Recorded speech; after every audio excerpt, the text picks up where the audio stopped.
Adjointe au maire de Marseille en charge de l'urbanisme, présidente d'Euroméditerranée, Laure-Agnès Karadec est notre invitée.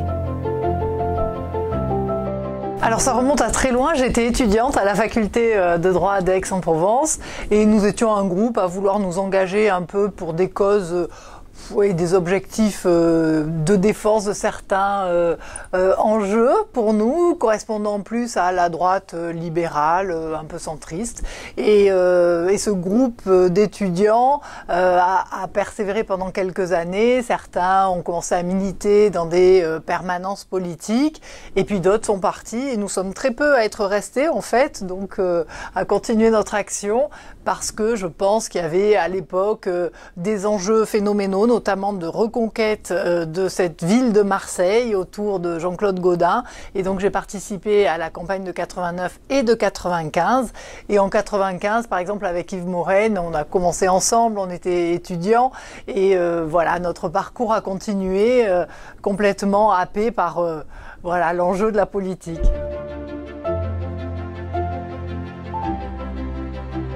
Ben, il y en a beaucoup, il y en a qui sont très structurants à l'échelle de la ville de Marseille et de la métropole, parce qu'il faut raisonner à ces deux échelles. Donc je pense que l'enjeu important, c'est la gare métropolitaine, parce qu'aujourd'hui, sur cette métropole, on a une priorité que sont les transports et la mobilité. Et tout passe par ce nœud de la gare Saint-Charles qui doit doubler en capacité, c'est-à-dire qu'aujourd'hui, elle est complètement saturée et en cul-de-sac. Et si on veut avoir à la fois les TGV pour rayonner à l'échelle nationale, mais aussi les TER qui doivent devenir un vrai RER si on prend l'équivalent parisien, donc à l'échelle métropolitaine, départementale et voire régionale, un TER performant, il faut que cette gare Saint-Charles puisse doubler en capacité pour justement la qualité de transport à l'échelle métropolitaine, départementale et régionale. Le deuxième dossier, ça sera la libération de la gare du Canet pour permettre à Euromed 2 de pouvoir se développer de façon harmonieuse, parce qu'aujourd'hui c'est contraint entre les grilles du port, entre la gare du Canet et le boulevard du Capitaine Gèze. Donc il faut que ça s'oxygène, il faut qu'on arrive à transformer cette gare en véritable parc urbain et faire en sorte qu'on raccroche via cet aménagement d'Euromed 2 les quartiers nord au centre-ville. Et donc la troisième petite priorité, c'est d'arriver à libérer aussi les grilles du port et faire en sorte que le port et la ville fonctionnent ensemble et qu'Euromed 2 est une ouverture sur le port. On est globalement sur une ville qui attire des investisseurs, et ce depuis 95, parce qu'en 95, aucun investisseur au nord de la Canebière, par exemple.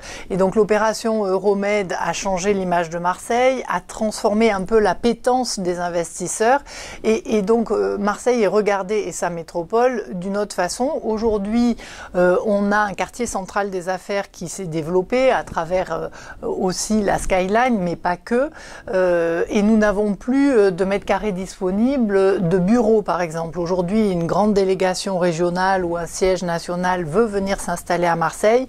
On n'a pas de surface suffisante à proposer. La tour La Marseillaise, qui va être livrée bientôt, est entièrement louée. Donc il faut produire du bureau pour répondre à cette attente et faire en sorte qu'on fortifie la position de Marseille et de la métropole à l'échelle de la France et de l'Europe, bien entendu.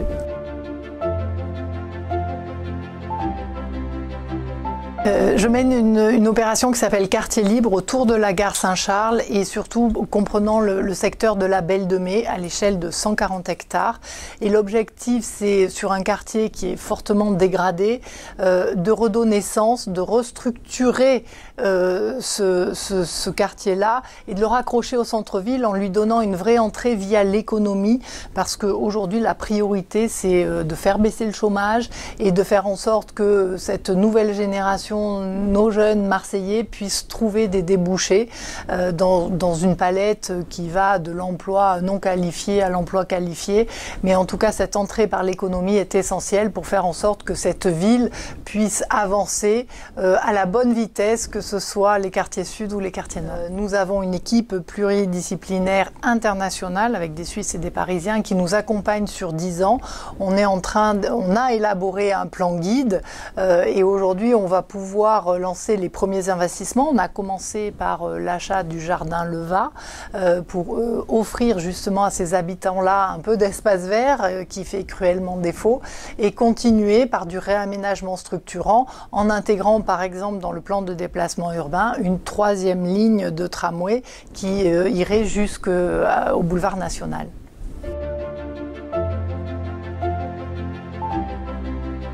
Alors le lieu événementiel, festif, le lieu de grand festival est indispensable à une grande métropole. C'est-à-dire qu'une grande métropole doit être un espace culturel et événementiel à ciel ouvert permanent. Et donc les Docks des Suds marquent évidemment notre territoire. Alors le lieu doit perdurer. Est-ce qu'il perdure dans cette forme-là ou dans une autre forme? Est-ce que ce bâtiment doit être conservé ou pas conservé? Ça, ça sera les sujets à régler. Mais en tout cas, un lieu événementiel et culturel est indispensable à la réussite du projet Euroméditerranée à Marseille et à la métropole. Et par contre, le vrai sujet, c'est le maintien des 2 festivals que sont Bab el Med et la Fiesta, qui, au regard du développement de la ville, des habitations qui vont être livrées à proximité, ne pourra pas rester sur ce lieu-là, puisque les parkings qui étaient sur les terrains qui n'étaient pas encore construits ou les espaces de logistique ne seront plus disponibles. Et il faut trouver un nouveau lieu pour ces 2 festivals. Je pense que le lieu principal et assez logique, c'est de trouver un lieu sur le port, puisqu'on a là quand même 400 hectares de foncier qui peuvent s'ouvrir aussi au fonctionnement de la ville et qui, sur 2 fois 4 jours, peuvent accueillir des grands festivals. Mais en tout cas, ces grands festivals sont des vrais marqueurs de l'identité marseillaise.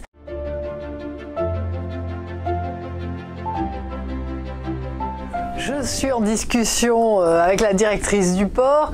C'est pas toujours facile parce qu'on est sur des logiques différentes, mais il faut bien intégrer que, comme dans d'autres villes, on prend souvent des exemples au nord de l'Europe avec Copenhague ou Hambourg, mais pareil, si on prend Gênes, on a un port ouvert sur la ville avec des lieux événementiels, avec des bars, avec des restaurants. Les 2 fonctions sont mixées et il faut qu'à Marseille, on arrive exactement à la même chose.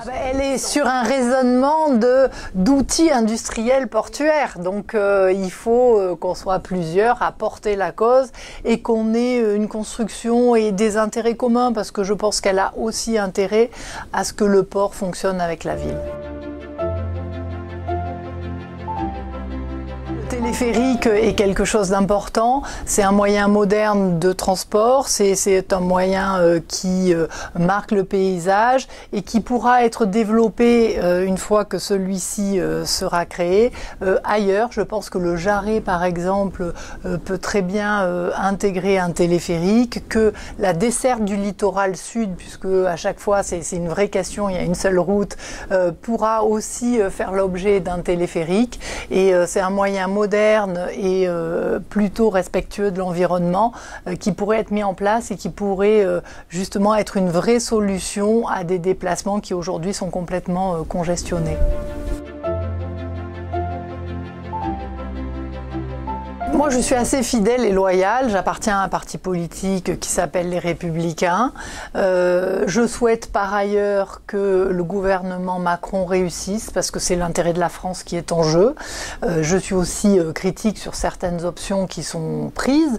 Et moi, mon objectif, mon cœur de cible, c'est vraiment ce territoire, parce que je m'y investis énormément. Je rêve pas d'un mandat national. Je veux continuer à travailler pour Marseille et pour la métropole. Et dans la perspective de 2020, il y aura forcément des choix à faire et des choix qui doivent correspondre justement à mes engagements qui datent d'il y a 30 ans, qui sont toujours les mêmes. Voilà, et je ne ferai pas, je ne m'investirai pas sur des alliances contre nature.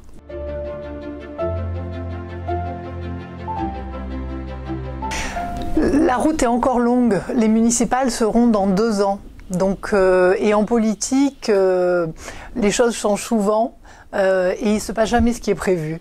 Donc je pense qu'on peut se donner encore le temps de la réflexion. La campagne démarrera 6 mois avant les municipales. Déjà trouver un leader, trouver bien sûr des alliances pour élargir le socle auprès de la société civile notamment, ou représentant certaines tendances quand même, que ce soit l'UDI, que ce soit peut-être certains ayant une approche un peu macroniste.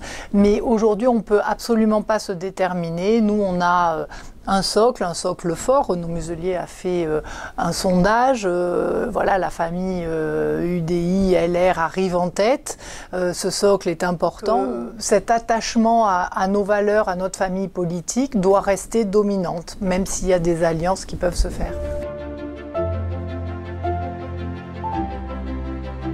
Les enjeux pour 2020 sont un vrai sujet.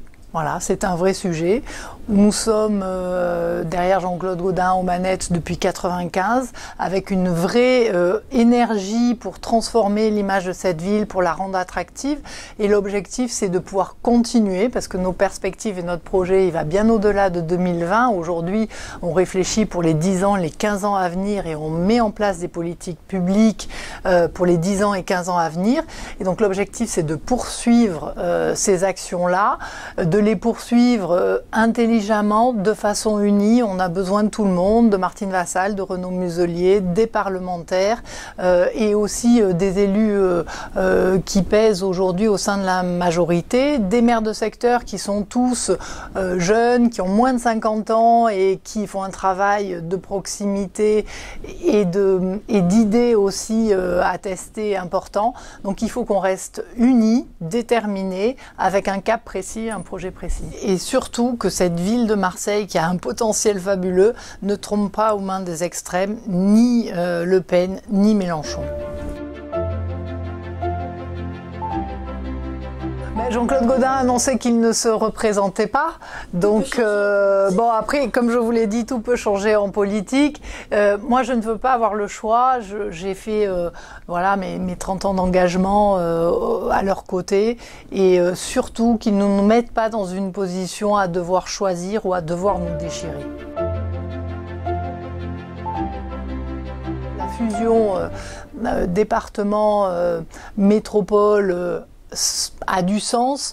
Je pense qu'il faut écouter aussi les présidents des institutions concernées, les élus locaux, pour construire un nouveau modèle qui soit intelligent, qui réponde aux attentes des habitants qui constituent ces territoires-là, parce qu'aujourd'hui, ils sont un peu perdus. Donc, qu'il y ait de la clarté, des compétences très nettement définies, je pense que c'est nécessaire.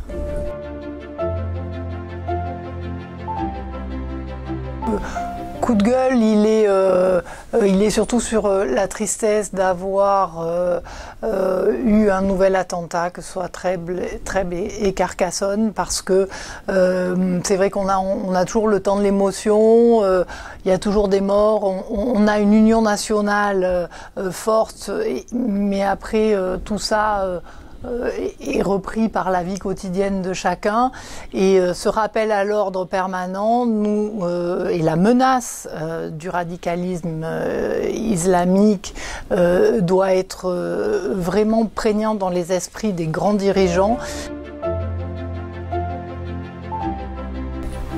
Mon coup de cœur, j'en ai plein, mais alors je vais en prendre un qui va se passer samedi avec J'aime mon littoral propre, une initiative du maire de secteur des 6-8, Yves Morène, en fédérant beaucoup de bénévoles et d'associations, parce que je suis convaincue qu'il faut qu'on ait tous conscience de la chance que nous avons d'avoir une ville au bord de la Méditerranée, d'avoir la plus grande métropole méditerranéenne de France, avec 180 km de littoral, et que c'est une formidable opportunité en termes de paysage, de ressources et de partage et de développement économique avec l'autre rive de la Méditerranée, et que cette opportunité-là d'avoir cette Méditerranée, de la préserver et de sensibiliser toute la population à son respect, c'est quelque chose d'important.